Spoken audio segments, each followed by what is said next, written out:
want it to get smelling a little bit. So even if we're gonna go a little bit bigger, let's say we throw the whole thing on here, I like to at least cut off the tail, right?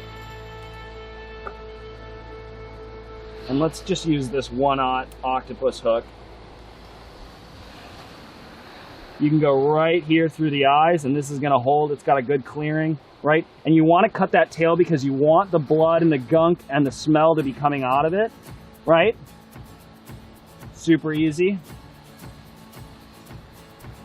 Now what you can also do,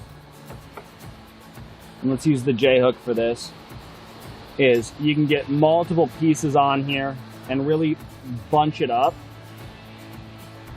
And this is great if you're kind of going for a shark or, you know, some sort of a larger species in that 3 to 4 foot range. Mullet's great for that.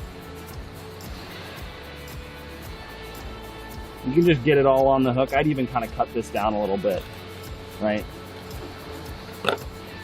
And we're just trying to get a big pile on here, right?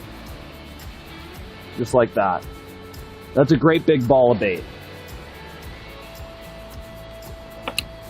But you're typically going to go half and half. Typically, you're either going to go and hook it through the head like I did earlier, or hook it through the tail, right here, right? And that's going to be your bait. This is good for that kind of, you know, 1.5 to 2 foot long species. It weeds through some of the smaller fish and it gives an ample meal to attract some of